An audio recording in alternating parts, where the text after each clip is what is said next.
President Trump on Friday repeatedly called on the Department of Justice and FBI to investigate his Democratic political opponents, a breach of the traditional executive branch boundaries designed to prevent the criminal justice system from becoming politicized.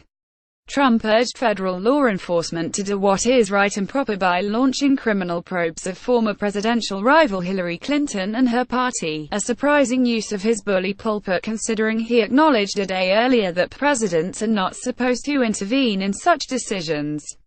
In a flurry of accusatory morning tweets, Trump claimed there was mounting public pressure for new Clinton probes, including over her campaign's joint fundraising agreement with the Democratic National Committee that effectively gave her some control over the party's finances, strategy and staffing before the primaries began.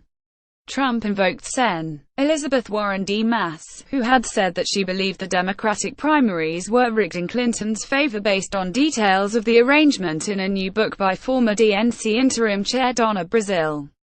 Using his pejorative nickname for Warren, Trump tweeted, "Pocahontas just stated that the Democrats, led sick by the legendary crooked Hillary Clinton, rigged the primaries. Let's sick go FBI Justice Department." President Trump listens as Attorney General Jeff Sessions speaks during a swearing-in ceremony in the Oval Office of the White House on February 9. Jab in bots for The Washington Post. Trump also called for probing the deleted emails from Clinton's private server while she was Secretary of State, as well as the sale of a uranium company to Russia and the international business of Democratic super lobbyist Tony Podesta, the brother of John D. Podesta, who served as Clinton's campaign chairman. "People are angry," Trump wrote in one tweet. "At some point the Justice Department, and the FBI, must do what is right and proper. The American public deserves it." Trump amplified his message later Friday morning, as he spoke to reporters on the South Lawn of the White House before he departed for a 12-day trip to Asia. "I'm really not involved with the Justice Department," Trump said. "I'd like to let it run itself. But honestly, they should be looking at the Democrats. And a lot of people are disappointed in the Justice Department, including me." Trump has long been irritated, and at times outright angry, with Attorney General Jeff Sessions for refusing to prosecute Clinton and for not better protecting him from Special Counsel Robert S. Mueller II's wide-ranging probe into Russian interference in the 2016 election, the president's advisors have said. Trump made his displeasure clear in a Thursday radio interview on The Larry O'Connor Show. "You know, the saddest thing is, because I am the President of the United States, I am not supposed to be involved with the Justice Department. I'm not supposed to be involved with the FBI," Trump said. "I'm not supposed to be doing the kind of things I would love to be doing, and I am very frustrated by it." The president said, "It was very discouraging to me that the Justice Department and FBI were not going after Hillary Clinton." He added, "Hoping they are doing something, and at some point, maybe we are going to all have it out."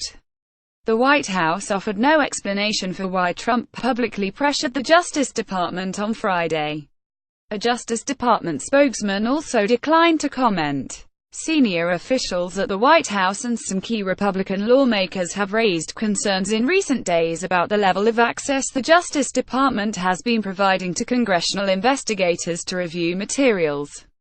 Some lawmakers have sought more information than the department has provided related to a dossier that contained lurid allegations about Trump's alleged ties to Russia, in addition to material related to the uranium deal, according to administration and congressional officials. A White House official said Trump wants the Justice Department, as a general policy, to be transparent and provide Congress with the information it is requesting. A Justice Department official said the White House overtures were not considered inappropriate because they were about the agency's compliance with congressional oversight. Both officials spoke on the condition of anonymity because they were not authorized to discuss the matter on the record. Friday's public pressure marks the latest attempt by Trump to use his presidential megaphone to direct the criminal justice process. Trump delivered off-the-cuff remarks this week recommending punishment for Sio Saipov, the suspect accused of killing 8 people with a rental truck in New York City. He at first said he was considering sending Saipov to the military prison at Guantanamo Bay, Cuba, but then reversed course and advocated a civilian trial in federal court and the death penalty for the terrorism suspect he called an animal. The president's comments complicated the work of FBI agents and federal prosecutors as they were investigating the attack and preparing criminal charges. The Justice Department is a part of the executive branch. The Attorney General is nominated by the President, as is the FBI Director. So it is normal for the White House to direct the department and bureau on broad policy goals. But unlike other executive branch agencies, the Justice Department traditionally enjoys a measure of independence, especially when it comes to individual criminal investigations. Government lawyers have long sought to enforce a clear line preventing White House officials from influencing specific investigations or prosecutions to ensure their work is not politicized. Trump has departed from tradition when it comes to the Justice Department in other ways as well, including by talking with some candidates for some U.S. attorney jobs. Although they are presidential appointees, U.S. attorney candidates have not traditionally had personal interviews with the president before they were selected. Sen. Bob Corker of Tennessee, who is not running for re-election and has become an outspoken critic of Trump's, issued a statement saying that the justice system should be independent and free of political interference. President Trump's pressuring of the Justice Department and FBI to pursue cases against his adversaries and calling for punishment before trials take place are totally inappropriate and not only undermine our justice system but erode the American people's confidence in our institutions, Corker said. Matt Axelrod, who served as the principal associate deputy attorney general interacting with the White House during the Obama administration, said Trump's comments were a very troubling and shocking departure from the way things are supposed to work and have worked historically through both Democratic and Republican administrations. But former Attorney General William P. Barr, who served under former Republican President George H. W. Bush, said it would not be automatically inappropriate for a president to ask for possible wrongdoing to be investigated. The president is the chief executive and, if he believes there's an area that requires an investigation, there's nothing on its face wrong with that. There's nothing per se wrong about that, Barr said. I don't think all this stuff about throwing Clinton in jail or jumping to the conclusion that she should be prosecuted is appropriate, Barr added, but I do think that there are things that should be investigated that haven't been investigated. The president directing a particular investigation, especially of a former political rival, would be viewed by most officials in law enforcement as improper. This, though, is not the first time Trump has suggested putting Clinton in law enforcement's crosshairs. During the campaign, Trump repeatedly led rally crowds in chants of "Lock her up" that were aimed at Clinton.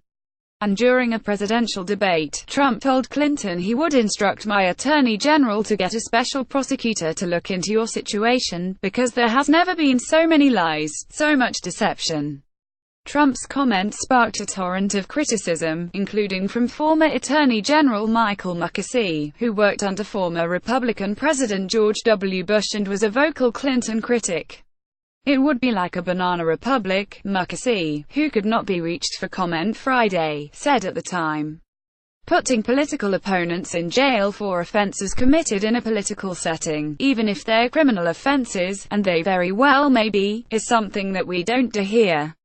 Devlin Barrett, Spencer SHSU and Julie Tate contributed to this report.